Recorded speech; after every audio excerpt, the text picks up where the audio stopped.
Aw bisimila don fini ɲuman sagura kɛnɛ kan In Fashion Fi. Aw minnu be yen nɔ ko diɲɛ taabolo finikuraw modeliw ka d'aw ye, ayiwa aw sera aw seyɔrɔ la In Fashion Couture. N'aw mago bɛ tisi kalalenw na walima n'a bɛ fɛ ka tisiw kala, a ye boli ka se joona joona Ismaël Ɲare fɛ yen nɔ. Ismaël Ɲare nɔlen no ni diɲɛ laban kalali kɛ machine kuraw de ye. A n'a ka personnel de qualité minnu be yen nɔ n'olu bɛ nin baara in kɛ ka ɲɛ. An sigiyɔrɔ bɛnnen no ACI 2000 kɔnɔna la, Immeuble Concorde 1 n'ale tugulen no Air Côte d'Ivoire la, Palais des Sports ani Place de la Canne ni ɲɔgɔn cɛ. Nɛgɛjuru sira o ye 63 ye 02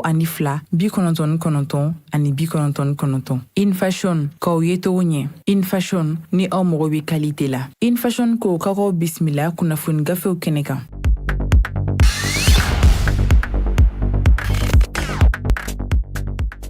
nisɔndiyalen bɛ aw bisimila Joliba TV News ni Joliba FM fiɲɛsiraw n'a jasiraw fɛ i n'a fɔ aw b'a kalama cogo min sa k'a fɔ diɲɛ don o don ni nin waati in dalagosira ka ban an ka ɲɛmaw y'a kanu sɔrɔ an ka kɛnɛ kɔnɔna la ka se k'an da don an balima kunnafoni gafe sɛbɛnbaw olu ye gafe minnu cari nanzarakan na sa an bɛ se kɛnɛ kɔnɔ yan ka olu bamayɛlɛmaw ye t'olu kan na laɲini bɛɛ lajɛlen tɛ dɔwɛrɛ dɛ ka se ka bɛɛ lajɛlen kunnafoni waati kelen cogoya kelen o hukumu kɔnɔna la sa jɛ ka baara o de ɲɔgɔn ɲɛ bɛ an fɛ yan nɔ télévision fan fɛ sa min ye maa dama olu ka wuli ka jɔ o b'aw yamaruya ka se ka an janna kumakanw sɔrɔ o maa dɔ ye Augustin Echibuye Musa Aidara b'o kɔnɔ Salimata Ouedraogo ale bɛ wuli ka jɔ la yen nɔ Yusuf Sangare a bɛ wuli ka jɔ la yen fo ka na se min ye ne yɛrɛ dɔgɔkɛ masa Lamini Kulibali radio fan fɛ bi baaraw bɛ kalifalen n kɔrɔkɛ la n'o ye Boubacar Traoré Granbe an b'a fɔ Katikaw ka dangelen yanni kuma ka caya kisɛ ka kala an b'a fɔ aw bɛɛ lajɛlen sa aw bisimila kunnafoni gafew kɛnɛ kan gafew bɔra bi min ye Soir de Bamako ye a b'an bolo yan kuma na an bɛ tila k'an da don a kɔnɔ kuma la Nouvelle Horizon ale fana ye bɔli kɛ bi a da bɛ waleya damadama la an da bɛ tila ka se a kuma ma min ye Les Échos welewele ale b'an bolo yan nɔ an b'a kuncɛ ni waati ma nkoro ni challenger ye an y'o de fɔ yanni kuma ka caya kisɛ ka k'a la an b'a daminɛ min ye Soir de Bamako ye kɛ Soir de Bamako a ka bi bɔli la a da bɛ wulikajɔ belebeleba fila la an ye minnu sungadi aw ye sa o wulikajɔ fɔlɔfɔlɔ o ti dɔwɛrɛ ko ye u y'a yira sa k'a fɔ ko min ye Mali worodugu yan fan fɛ ni an b'a wele ko Nord sa ko kɛrɛnkɛrɛnnenya la sigida min n'a bɛ wele ko Urara ko min ye Mali finitigiw ye ko u ni wulikajɔ bɛ sen na yen koyi wulikajɔ jumɛn ko don ko min ye ka wuli ka min ye pankuru ta ka taa maajuguw ka t'u sɔrɔ f'u dagayɔrɔ la sa ka fagonban u la k'a yɛrɛ kɛra sababu ye sa min ye maajuguw ka ɲɛmaa belebeleba dɔ ye sa ko min ye an ka finitigiw ye k'a bɛna fɔ ko u ye fagonban o ma ɲa ko sira bɛɛ lajɛlen fɛ sa i n'a fɔ gafe bɛ k'a fɔ cogoya min na Soir de Bamako a ka bi bɔli la sa ko nin waleya ninnu ko a sɔrɔla sen fɛ sa sen min kibaruya fɛ kibaruya min ni an ka finitigiw yɛrɛ tɔgɔ la kibaruya di so ni o ye o di ko y'a yira sa k'a fɔ ko ka kɛɲɛ ni min ye Mali faamaw u ka wulikajɔ hukumu kɔnɔna ye sa ko ka ɲɛsin min ye banbagatemaw ma fo u dagayɔrɔ la sa n'o ye groupe terroriste ye sa ko o baaraw de hukumu kɔnɔna la sigida min ni o bɛ wele an ka dugu dɔ kɔnɔna la yen nɔ sa min ye an ka jamana worodugu yan fan fɛ n'a bɛ wele ko Urara ko o kɔnɔna la Urara min ko ni a sigiyɔrɔ bɛn bɛ sigiyɔrɔ min n'a bɛ wele ko 3 frontières olu ni ɲɔgɔn cɛ sa ko an ka finitigiw ye pankuru ta ka wulikajɔ kɛ yen nɔ kibaruya dɔ kɔnɔna la kibaruya min n'u y'a ye k'a fɔ ko maajugu ko olu bɛ wulikajɔ la yen i n'a fɔ Soir de Bamako u b'a k'a fɔ cogoya min na ko tile min ye heure damadama o tɛmɛlen kɔfɛ ɲɔgɔn sɔrɔ hukumu kɔnɔ sa ko min ye Mali finitigiw ye sa ko olu ni wulikajɔ u ni se ko o wulila ka jɔ nin kɛnɛ in kan ko k'a sababuya kɛ sa u tagakun ko ma kɛ fu ye k'a sababu kɛ min ye maajuguw ka ɲɛmaa minnu ni olu tun bɛ yen nɔ sa ko groupe terroriste armé minnu ni olu tun bɛ yen nɔ sa ko olu ye duuru don fiɲɛ la ko ye o duuru don fiɲɛ la hukumu de kɔnɔna la sa ko min ye u ka ɲɛmaa dɔw ye sa i n'a fɔ gafe bɛ k'a fɔ cogoya min na sa ko jateminɛ taara kɛ k'a ye k'a fɔ ko dankarila o ɲɛmaa in na o baara hukumu kɔnɔna la sa gafe y'a yira k'a fɔ ko sigiyɔrɔ de don o sigiyɔrɔ min ni a bɛ jamana saba in ni ɲɔgɔn cɛ k'a bɛ waati jan bɔ maa caman ko y'a yira k'a fɔ ko kɛlɛ in tagabolo bɛɛ lajɛlen kɔnɔna la sa ni wulikajɔ n'a ma sabati nin yɔrɔ in na kosɛbɛ kosɛbɛ k'a bɛ se ka kɛ majɛ ye o wulikajɔ hukumu de kɔnɔna la sa i n'a fɔ Soir de Bamako bɛ k'a fɔ cogo min sa ko Mali finitigiw u ye wulikajɔ ta ka nin yɔrɔ in sɛgɛrɛ wa ko a bɛna fɔ ko a kɛra tare ye ko min ye opération militaire belebeleba in ye sa ko a kɛra sababu ye sa min ye an ka finitigiw ye ko olu ka ratissage yɛrɛ kɛ a ko kɔnɔ ko ye k'u ma dan min ye maajugu ninnu olu banali ma u ma dan maajugu ninnu olu faali ma ko u ye ratissage belebeleba kɛ o ti dɔwɛrɛ ye k'u yala jamana dugu yɛrɛ kunna waati jan kɔnɔna la ka jateminɛ belebelebaw kɛ i n'a fɔ gafe bɛ k'a fɔ cogoya minnu na sa ko nin waleya min ni a kɛlen filɛ ni Mali finitigiw fɛ k'a b'u yamaruya u k'a fɔ sa k'a fɔ an bɛ don min na i ko bi ko sigiyɔrɔ min kɔni n'o bɛ wele ko zone des 3 frontières ni o bɛ Mali dancɛ ale ni Burkina dancɛ ale ni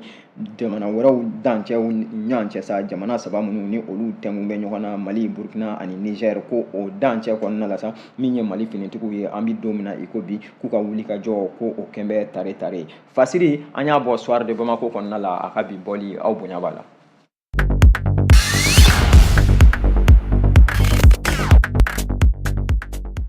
An bɛ to ale soir de Bamako kelen in kɔnɔ kɛ a da bɛ wulikajɔ la halisa ka ɲɛsin min ye nin waleya ninnu ma min ye an ka finitigiw u n'u ka wulikajɔ hukumu kɔnɔ u y'a yira k'a fɔ ko min ye nin waleya in tɛmɛlen kɔfɛ n'o ye urarata tɛmɛlen kɔfɛ sa ko min ye Mali finitigiw ye k'u ma to ten koyi k'u ye wulikajɔ dɔ fana sabati min ye Guzure kɔnɔna la n'o fana bɛ Mali worodugu yan fan fɛ ko o wulikajɔ hukumu kɔnɔna de la sa k'a nana ye k'a fɔ ko min ye an ka finitigiw ye k'u ka nin wulikajɔ in kɛra sababu ye sa pankuru ko o tagabolo la sa ko min ye maajuguw ye olu k'u yɛrɛ ɲini bɔn sen ka bɔn kun kan ko balalen o bɛ ko sudalen sa koyi u y'a yira sa k'a fɔ ko ka kɛɲɛ ni min ye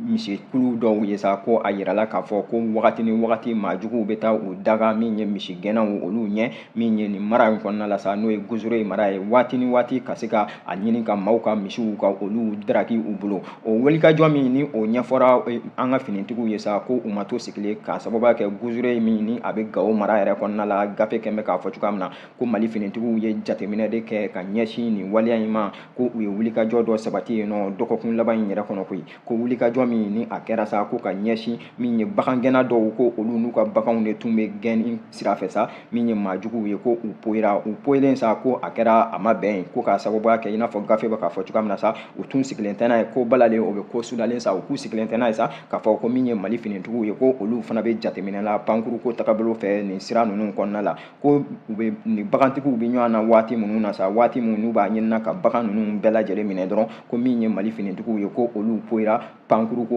o tagasira fɛ ka mugujugu k'a ɲini ka o ci min ye maajugu ninnu na ko a kɛra sababu ye sa u identifiera o ti dɔwɛrɛ k'u lakodɔn ko o baara de kɔnɔna la sa min ye maajugu ninnu ye ko u y'u yɛrɛ ɲini k'a kɛ bɔn sen ka bɔn kunkan ye ko bari min ye Mali finitigiw ye pankuru ko o tagabolo hukumu kɔnɔ sa ko u sera ka dankari min ye maajugu ninnu caman na ko min ye lakana o sira dɔ don o baaraw de kɔnɔna la sa ko min ye bagantigi ninnu kɔni olu bɛɛ lajɛlen ko u y'u ka baganw sɔrɔ k'a sɔrɔ a ma kɛ ni gɛlɛya wɛrɛ wa maajugu ko dankarila olu la Guzure mara kɔnɔna la i n'a fɔ min ye gafe ye soir de Bamako a da b'a la cogoya min na a y'a yira sa k'a fɔ ko a tɛ mɔgɔ ma dogo la ko min ye Mali finitigiw ye an bɛ don min na i ko bi ko n'i ye septentrion ta o ti dɔwɛrɛ ye koyi an ka jamana worodugu yanfan fantan ani naani bɛɛ lajɛlen ko Mali finitigiw ko maa tɛ se k'a fɔ ko u tɛ yen nɔ k'u ni wulikajɔ bɛɛ lajɛlen bɛ ɲɔgɔn na yaasa min ye maajuguw ye waati ni waati zanni kelen kelen bɔli minnu n'u b'a kɛla sa Mali finitigiw ka se ka fɛɛrɛ sɔrɔ o fana baaraw kɔnɔna la ko o de kama sa min ye nin waleya fila belebeleba in ye min ye urarata ale ni Guzure ta ko o bɛ maa yamaruya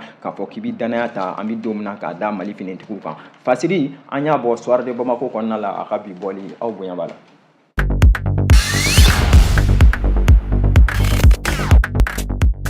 An b'i bɔ soir de Bamako kɔnɔ nin waati in na k'an ɲɛsin Nouvelle Horizon ma kɛ Nouvelle Horizon a fana kumana a da bɛ wulikajɔ belebeleba fila la a y'a yira sa a ka ɲɛfɔliw kɔnɔna la sa ko min ye donné Ravec ye ko o waleya minnu ni o k'u dankari bɛ olu la ka ɲɛsin waleya ma waleya min n'o ye Faransi jamana ale ni Mali jamana ka bolo bɔ ɲɔgɔn bolo o tagabolow kɔnɔna la sa k'a kun kɛra sababu ye sa dancɛ macɛ caman o kana min ye carte biométrique ko tagabolo kɔnɔna la k'a sababuya kɛ ko min ye Faransi ka jɛkulu dɔ ye u yɛrɛ kɛn bɛ k'a sugandi k'a kofɔ yan koyi u y'a yira sa ko jɛkulu min n'a tɔgɔ ko EDEMIA ko olu de tun bɛ baara kɛla nin jɛkulu kɔnɔna la tagabolo bɛɛ lajɛlen na min ye Faransi jɛkulu ye bari Mali ni Faransi teriya min ni o tun bɛ an ni ɲɔgɔn cɛ ni o goyara an bɛ don min na i ko bi k'a kɛra sababu ye sa min ye carte biométrique ko a tun baaraw olu bɛɛ lajɛlen ka gɛlɛya bari ko an bɛ don min na i ko bi i n'a fɔ gafe bɛ k'a fɔ cogoya min na sa k'a bɛ se k'a fɔ ko tare tare ko k'a sababuya kɛ ko Mali kura biométrique o tɛ dɔwɛrɛ ye ko min ye gafe siraw ye sa sira wɛrɛw minnu n'u bɛ carte ko o kofɔ Ravec tagasiraw fɛ ko o baaraw bɛɛ lajɛlen ko o sabatira gafe y'a yira Nouvelle Horizon ko o waleya sigira sen kan cogo di ko min ye Mali makobatigi dɔw ye sa n'o ye dɔnnikɛlanba dɔw ye n'u bɛ wele ko ingénieur ko o maa 13 ko olu de wulikajɔ kɛ jamana ɲɛmaaw olu ka kɔlɔsili kɔnɔna la wulikajɔ min kɔnɔna la sa n'u y'a yira k'a fɔ ko base de données min ni o tun bɛ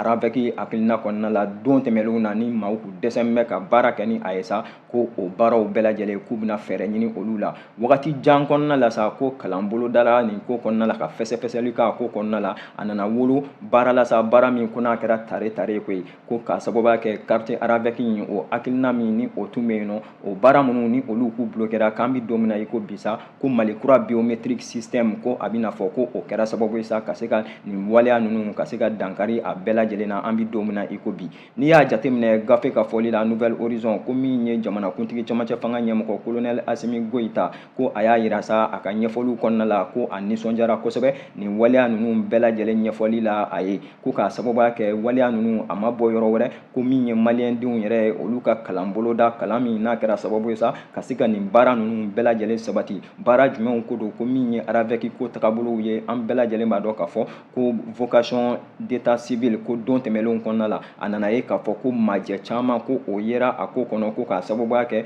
min ye Mali ale ni Faransi jamana olu ka bolodi ɲɔgɔnma min ni o tɛ don tilela bi an bɛ don min na i ko bi ko yɛrɛ kun nana kɛ sababu ye sa waleyaw ka gɛlɛya i n'a fɔ colonel Asimi Goyita a b'a ɲɛfɔla cogoya min na ko décentralisation hukumu kɔnɔna la waleya caman k'u sigira sen kan waleya minnu ni olu ma kɛ sabatifɛn a ko kɔnɔna la ko bari an bɛ don min na i ko bi ko min ye makobatigiw ye n'o ye dɔɔnikɛla dama dama ye ko o maa 13 ni u bɛɛ lajɛlen ye malidenw ye olu ka fara ɲɔgɔn kan ka kalan boloda nin ko kɔnɔna la ka fɛsɛfɛsɛli kɛ nin ko kɔnɔna la ko wa o ka tila ka kɛ tare ye ko o bɛ maa yamariya an bɛ don min na i ko bi colonel Asimi Goyita ka kuma don ka da la k'a fɔ ko min ye Mali dɔnnibagaw ye dɔnniya ko a bɛ Mali kɔnɔ wa siga t'a la k'a fɔ a bɛ ka yiriwa tagabolo bɛɛ lajɛlen kɔnɔ o hakilina de kɔnɔna la sa ko min ye gafe kura in ye sa n'o ye carte biométrique kura in tagabolo kɔnɔna ye sa ko a tɔgɔ o bɛna kɛ Mali kura biométrie ye i n'a fɔ colonel Asimi Goyita a yɛrɛ kɛn bɛ k'a fɔ cogoya min na sa ɲɛfɔliw kɔnɔna la gafe jumɛn ko don Nouvelle Horizon ko bi wulikajɔ tagabolo bɛɛ lajɛlen kɔnɔ ko n'i y'a jateminɛ siraw fɛ ko waleya nin a ka sabati ko a lakodɔnna a la min ye gafe in baarabaw fɛ u ye baara minnu kɛ don tɛmɛlenw kɔnɔna la ko n'i y'a jateminɛ ko miniti 10 o hukumu kɔnɔna dɔrɔn na k'i bɛ se ka baara ninnu bɛɛ lajɛlen sabati ko n'i ye kɔrɔlen in dun jateminɛ k'o tun ye miniti 45 ye k'o bɛ maa yamaruya k'a ye k'a fɔ ko baara ninnu yɛrɛ fana teliyara a teliya cogo tagabolo kɔnɔna la sa maa bɛ se ka siga bari ko siga bɛɛ lajɛlen bɔra yen nɔ ko k'a sababuya kɛ ale yɛrɛ min ye jamanakuntigi ye an bɛ don min na i ko bi cɛmancɛ fanga hukumu kɔnɔ a sereyara a kan k'a ye k'a fɔ ko waleya de don waleya min ni a sabati bɛ an bɛ don min na i ko bi ka kɛɲɛ ni min ye halisa nin gafe ko tagabolo kɔnɔna ye min ye carte araveki in o données minnu ni olu k'u bloqué bɛ an bɛ don min na i ko bi ko ni u fɛsɛfɛsɛra ka ɲɛsin jɛkulu ma jɛkulu min ni a ye baara kɛ malidenw tɔgɔ la maliyɛndenw don wa u ye baara kɛ malidenw tɔgɔ la ka se ka nin ko bɛɛ lajɛlen fɛsɛfɛsɛ i n'a fɔ gafe bɛ k'a yira cogo min ko cɛmancɛ fanga ɲɛma colonel Asimi Goyita ko a ye foli belebeleba ta ka ɲɛsin maliyɛnden kelen-kelenna bɛɛ lajɛlen ma ko bari ko kɛrɛnkɛrɛnnenya la maa minnu ye nin baara in kɛ k'u tɛ se ka to ten cogo si la ni foli ma bila u la k'a dɔn k'a fɔ ko faso baara ko u ye o de kɛ u yɛrɛ ye o hakilina kelen in kɔnɔ ko a ye jɔnjɔn ta k'a di u ma ni o ye k'u élever grade de chevalier de l'ordre national du Mali ko a y'o ta k'o d'u ma k'a yira k'a fɔ u ye baara kɛ don dɔ jamana in kɔnɔ baara min ni foli kan ka di a la u ye baara kɛ don dɔ jamana in kɔnɔ baara min n'a bɛ se ka maa yamaruya ka baara fɛn caman sigi ni sen kan ko maa ninnu yɛrɛ y'a yira k'a fɔ ko olu ka jɔrɔna bɛɛ lajɛlen kun tɛ dɔwɛrɛ ko ye jamana bɛ k'i sɛnsɛn ka se min ye jamanakuntigi kalataw ni wasaden kalata minnu ma ko n'a nana yira k'a fɔ ko karitiw bɛɛ lajɛlen ma ɲi nɔ ko baara bɛ gɛlɛya kosɛbɛ kosɛbɛ o hakilina de kɔnɔ olu jɛra ka fara ɲɔgɔn kan u ye dɔnniya min ni u y'o kalan Mali yɛrɛ tɔgɔ la sa ka o don dala baara bɛɛ lajɛlen kɔnɔ k'u ma sara jateminɛ nin ko la u ma waleya wɛrɛ jateminɛ k'a sababuya kɛ i n'a fɔ gafe yɛrɛ bɛ k'a fɔ cogoya min na sa ko u tɛ sara baara in yɛrɛ kɔnɔna la fasiri an y'a bɔ Nouvelle Horizon kɔnɔna la Seydou Konate ale ka fasiri don aw bonya b'a la.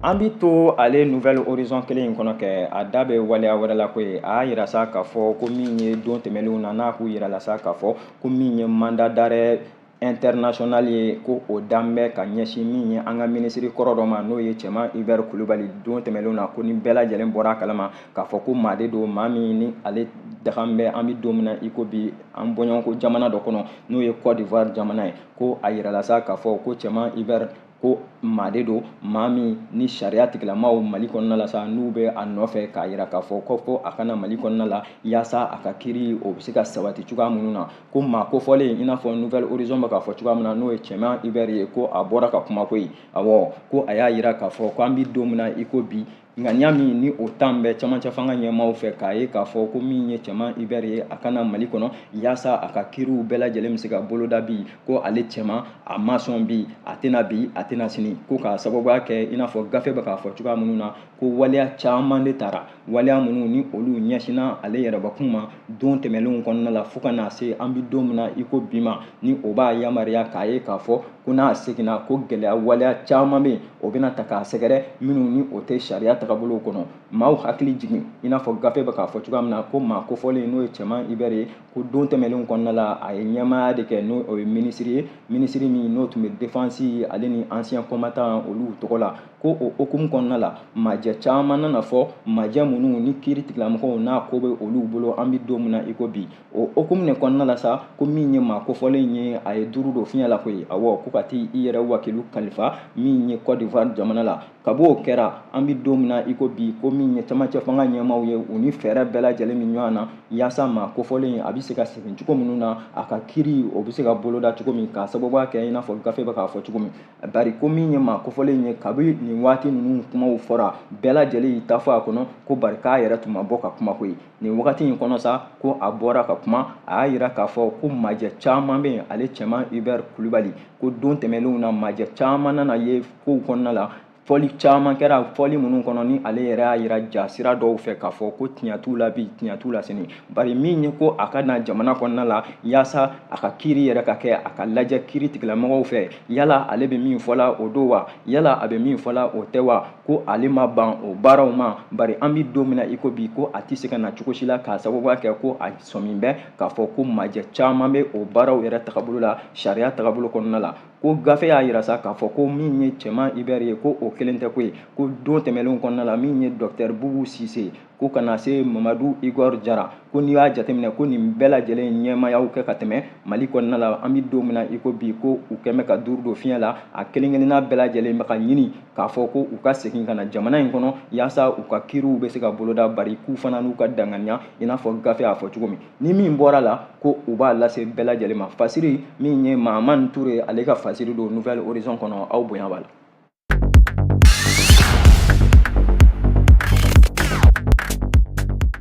An bɛ bɔ Nouvelle Horizon kɔnɔ k'a ɲɛsin Les Échos welewele ma kɛ Les Échos welewele a da bɛ wulikajɔ damadama la an bɛna min fɛsɛfɛsɛ a y'a yira sa k'a fɔ ko min ye laseli dɔ ye sa ɲɔgɔn ye belebeleba min ni o bɛ kɛ waati bɛɛ lajɛlen na sa dɔnniya tigilamaw fɛ n'a bɛ wele ko rentrée littéraire ko o baaraw fana ko olu bɛ sabatilen koyi a y'a yira sa k'a fɔ ko librairie min ni o bɛ wele sa ko 16e édition o tɛ dɔwɛrɛ ye koyi ko baaraw tagabolo kɔnɔna la sa gafe ko yɛrɛ bɛ se ka lakodɔn cogoya minnu na rentrée littéraire hukumu kɔnɔ ko o ta ko 16nan o baaraw bɛɛ lajɛlen ko ni a dayɛlɛnna sigida min n'o bɛ wele ko Korofina faaba kɔnɔna la Bamakɔ yan nɔ kɛnɛ min n'o bɛ wele ko Musokunda ko n'i y'a jateminɛ baara ninnu bɛɛ lajɛlen sa n'o ye rentrée littéraire du Mali ye ko édition 2024 ko a ɲɛmaya min ni o taara ka di maa min n'a bɛ wele ko Aya ko a y'a sabati k'a yira ka kunnafoni dilanw ka olu wele a kɛnɛ kan tarata tɛmɛnen février kalo tile 13 ko baara in yɛrɛ bɛɛ lajɛlen ko a kɛra min ye sigida min ni a bɛ wele sa ko espace culturel La Pirogue ko o kɛnɛ in kɔnɔna la yen nɔ sa min ye maabaw caman ye ko olu tun bɛ yen nɔ min ye minisiri min ni ale bɛ artisanat ni culture kunna ko a yera a ko kɛnɛ kan fo ka na se coopération suisse ma ko dɛmɛjɛkulu hukumu kɔnɔna la groupe min n'o bɛ wele Mali yɛrɛ kɔnɔ yan sa ko groupe Binteli communication ko o maaw tun bɛ yen fo ka na se Move Africa Mali ka na se institut français ma gafe y'a yira sa ko ka kɛɲɛ ni min ye nin bakuruba in ye ɲinanta hukumu kɔnɔ sa ko farafinna bɛɛ lajɛlen bɛ se ka bɔ yɔrɔ nɔgɔla cogo min ka yiriwa gafe ko hukumu kɔnɔ ko a bilan bɛ o minɛn kɔnɔ ko n'i y'a jateminɛ k'a ta min ye février kalo in tile 20 ka na se a tile 24 san 2024 hukumu kɔnɔna la Bamakɔ faaba kɔnɔ Sikaso Mopti Tombouctou Gao ko nin ta ko 16nan in a bɛna kɛ yen nɔ mun de don ka se ka min ye gafe kalan ka o don da la ko n'i y'a jateminɛ ko maaba belebelebaw ka na se jamana belebelebaw ma ko o 50 n'a kunkanfɛ kɔfɛ jamanaw okumu kɔnɔ ko olu bɛ welelen wa u bɛna ye kɛnɛ kɔnɔna la gafe ko yɛrɛ a bɛ se ka don da la cogoya minnu na fɛsɛfɛsɛli caman bɛ yen nɔ ko a bɛna ye kɛnɛ in kɔnɔna la ka se ka ɲɛfɔli kɛ nin ko ninnu bɛɛ lajɛlen na gafe kɛmɛ k'a yira sa k'a fɔ ko bolodi ɲɔgɔnma okumu kɔnɔna la ko jɛkulu min ko n'a bɛ wele ko bintili communication ko o kɛmɛ k'i don nin ko wakilu kɔrɔ fo k'a fɔ k'u don a wakilu kɔrɔ cogoya min na a bɛɛ lajɛlen bɛ se ka sabati cogoya minnu na ko rentrée littéraire n'i y'a jateminɛ tagabolo min ni o b'a bolo ɲinan san in kɔnɔ min ye san 2024 ye o baara bɛɛ lajɛlen ko ni a yirala k'a fɔ k'a bɛna taa sabati musow tɔgɔ la so kɔnɔ min ni a dagalen don Korofina n'o ye muso kunda ye ko baara de don baara min ni baara nɔgɔn tɛ ko k'a sababuya kɛ sira bɛɛ lajɛlen fɛ dɔnniya ale kan ka ɲini wa gafe ko o tagabolow bɛɛ lajɛlen don ko a kɛnɛ kan min ye gafe ye u ko k'u yɛrɛ seereya b'a kan k'a yira k'a fɔ ko min ye tani o 25 ko o bɛ yen nɔ o ti dɔwɛrɛ ko ye gafew dagayɔrɔw ko o 25 dilan jamana kɔnɔna la farafinna bɛɛ lajɛlen gafe sugu caman ko olu bɛ yen nɔ maaw bɛ se ka bɔ minnu kalama ka se ka bɔ a wagatiw kalama ko n'i y'a jateminɛ kɛnɛ in sigiba belebeleba dɔ bɛ yen nɔ sa ko ni o ye Ibrahima Aya ye ko u ye ɲininkali tɛnku a la ka ɲɛsin nin waleya in ma ko ale yɛrɛ tun ye conférencier belebeleba ye wa a kɛnɛ kan ko a ye ɲɛfɔli caman kɛ maaw ye wasa sɔrɔ ɲɛfɔli minnu na ko min ye Ceri Pere ye ko ale fana tun bɛ a kɛnɛ kan o ye maa ye maa min n'a bɔra kɔfɛ jamana kɔnɔna la ka se kɛnɛ in kan ko a y'a yira k'a fɔ ko min ye rentrée littéraire tagabolo kɔnɔna ye sa ko waleya de don waleya min ni a bɛ yen nɔ wa a kan ka lakodɔn fo k'a fɔ k'a kan ka lakodɔn an bɛ don min na i ko bi gafe kɛmɛ k'a fɔ ko kuma kuncɛ kuma la ko u bɛ min yira maaw la dɔrɔn bɛɛ lajɛlen ka taa seere kɛ seere ye nin ko kɔnɔna la an ka gafew don an wakilu kɔrɔ k'a bɛ kɛ sababu ye dɔnniya o de bɛ jidi ni dɔnniya bɛ maa min na ni dɔnniya tɛ maa min na yɛrɛ k'a bɛ kɛ sababu ye sa i ka dɔnniya sɔrɔ i n'a fɔ gafe bɛ k'a fɔ cogoya min na fasiri an y'a bɔ les échos welewele kɔnɔ MS ale ka fasiri don aw bonya b'a la.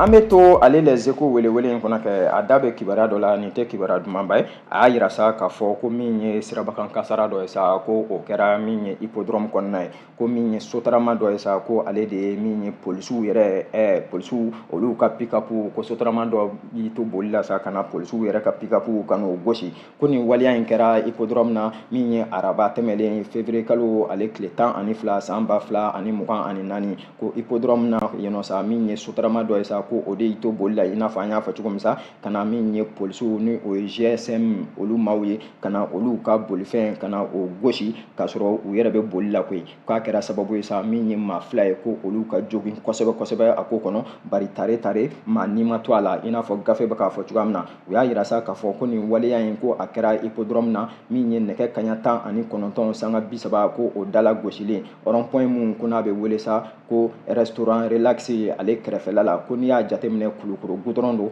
ko wa goudron fɛrɛlen belebeleba don ko bari ko jateminɛw la ani seerew ka ɲɛfɔli la sa ko sotarama o balila ka sira de bila k'i ɲɛsin min ye polisiw olu ka bolifɛn yɛrɛ o natɔ k'i ɲɛsin o ma ko ka o gosili mun kɛra sa ko nana kɛ bɔn sen kan bɔn kun kan ko pick-up ale yɛrɛ fan bɛɛ tiɲɛna min ye polisiw ka pick-up ye waleya caman yera a ko kɔnɔna la ko maaw jɔrɔ la k'a sababuya kɛ dɔw joginna a la kosɛbɛ ko bari an bɛ don min na i ko bi i n'a fɔ gafe bɛ k'a fɔ cogoya min na u ka fɛsɛfɛsɛliw n'u ka ɲinili kɔnɔna la ko dafa ko la k'u nana bɔ a kalama k'a ye k'a fɔ ko maa si ni ma to nin ko la an b'a fɔ alihamudulilayi o tagabolo kelen in kɔnɔ i n'a fɔ min ye les échos welewele u b'a fɔ la cogoya min na u y'a yira k'a fɔ ko nin ɲɔgɔn waleyaw ko a bɛ kɛ waati ni waati sotarama ko ale tagabolo kɔnɔna la ko jateminɛ belebeleba kan ka ye ale ko la ko n'i y'a jateminɛ hali a tɛ waati jan bɔ ko min ye 15 bugu kɔnɔna ye nin ɲɔgɔn waleya fana ko o sabatira yen nɔ ko ɲininkali min ni u b'o o tɛngu yala sotarama bolilanw olu de tɛ sira ninnu tagabolo dɔn wa yala u ka kan ni a bolili wa yala sira ninnu ne man ɲi wa ko ɲininkali tɛngu kɔni u bɛ o bila ko bari min ye nin waleya ninnu bɛɛ lajɛlen sa k'u ye kibaruya laban minnu sɔrɔ ko min ye polisi fila min ni o joginna a ko kɔnɔna la kosɛbɛ ko olu ɲɛsin ni olu ye dɔgɔtɔrɔso la dɔgɔtɔrɔso min n'a bɛ wele ko Gabriel Ture k'an bɛ don min na i ko bi ko lafiya o ye u ta ye fasiri a bɛ les échos welewele kɔnɔ Barakisa Kone ale bɛ kalan na les échos welewele la a ka fasiri don aw bonya b'a la.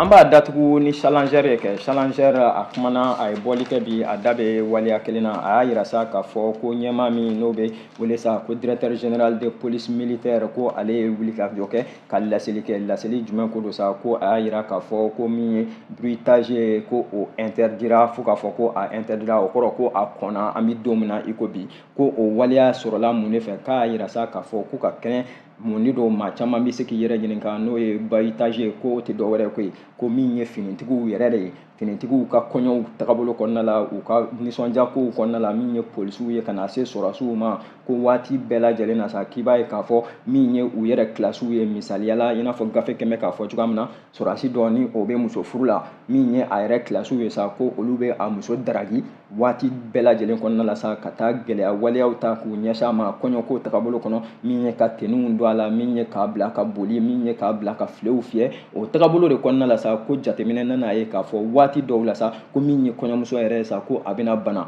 ko wa ko maatɔrɔ caman bɛ yen nɔ kɔɲɔ kɛnɛ kan kɔɲɔ min ni o dabɔn bɛ hɛrɛ kama ko maaw bɛ furuku faraka ɲɔgɔnma min na min ye samasamaliw ye ka na ni kɛlɛw n'a ɲɔgɔnnaw ye kilasi kow ni civil kow ni ɲɔgɔn cɛ o hukumu de kɔnɔna la sa min ye directeur du quartier général de la police militaire u y'a yira sa k'a fɔ ko an bɛ don min na i ko bi k'u ye ŋaniya bɔ ka sariya bɔ sariya min n'o b'a yira min ye polisiw ni militaires bɛɛ lajɛlen na k'a fɔ ko nin waleya min ni a bɛ kɛla kɔrɔlen ko a kɔnna k'a daminɛ sisan na ko don nataw kɔnɔ sa jɛ tɛna kɛ n'a ye bilen k'a fɔ min ye i kilasi dɔ ye o ka mariage hukumu kɔnɔ walima o ka baptême hukumu kɔnɔ n'o y'a ka denkundi a ka nisɔndiya ko dɔ hukumu kɔnɔ k'a fɔ ko aw kana k'a fɔ k'aw bɛ majɛ kɛ baara kɔnɔ baara min ni o tɛ sabati fɛn ye fasiri kɛn bɛ k'i da don maa belebeleba dɔ tɔgɔ la yan nɔ u y'a yira sa k'a fɔ ko général de brigade Mbemba Musa Keita ko ni ale ye chef d'état major général des armées ko ale ka fasiri don a yɛrɛ y'a yira sa ɲɛfɔliw kɔnɔna la ko jateminɛba kɔfɛ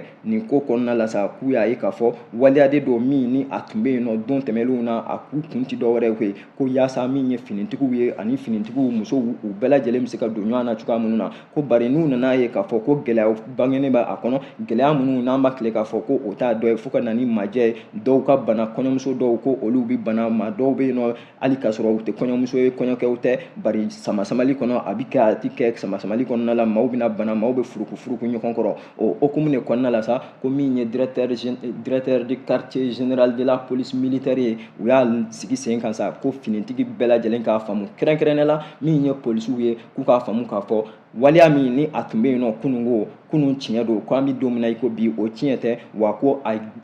kɔnna an bɛ don min na i ko bi ko ni maa o maa finitigi o finitigi n'i yera a baara kɔnɔna la sa ko gɛlɛya min ni o kan ka ta k'i sɛgɛrɛ o gɛlɛya ko o bɛ ta k'i sɛgɛrɛ maaw ka kɔɲɔ o sira fɛ ko bɛɛ lajɛlen k'a faamuyali kɛ k'a dɔn k'a fɔ ko waleya de don waleya minnu n'u ye a bɛɛ lajɛlen lajɛ mun ka ɲi a la mun man ɲi a la o bɛɛ faralen kɔfɛ ɲɔgɔn kan de sa k'u nana bɔ a kalama k'a fɔ ko min yɛrɛ ka ɲi a la k'o tɛ yen koyi ko o de kama min ye k'a fɔ ko i kilasi dɔ ka kɔɲɔ bɛ yen an b'an fara ɲɔgɔn kan an bɛ muso in kidnappé k'a ta ka taa n'a ye ka taa a la manœuvrer ka tila ka fini don a la min ye finitigi ka fini ye k'a sɔrɔ finitigi tɛ ko nin bɛɛ lajɛlen kɔnnen don nin bɛɛ lajɛlen waleyaw de ye don nataw kɔnɔna la sa ko jɛ tɛna kɛ n'a ye bilen fasiri an y'a bɔ min ye challenger kɔnɔna la aw bonya b'a la e ko a yɛrɛ tɛ dan siri an ka bi fasiriw la de fasiri minnu ni an y'u sɔrɔ gafew kɔnɔna la ka se ka u ta k'u bamayɛlɛma aw ye an y'o de fɔ laɲini bɛɛ lajɛlen tɛ dɔwɛrɛ ye Joliba TV News ni Joliba FM ɲɛmaaw ka kɔlɔsili kɔnɔna la sa an ka se kɛnɛ kɔnɔna la an balima kunnafoni gafe sɛbɛnbaaw ye gafe minnu cari nanzarakan na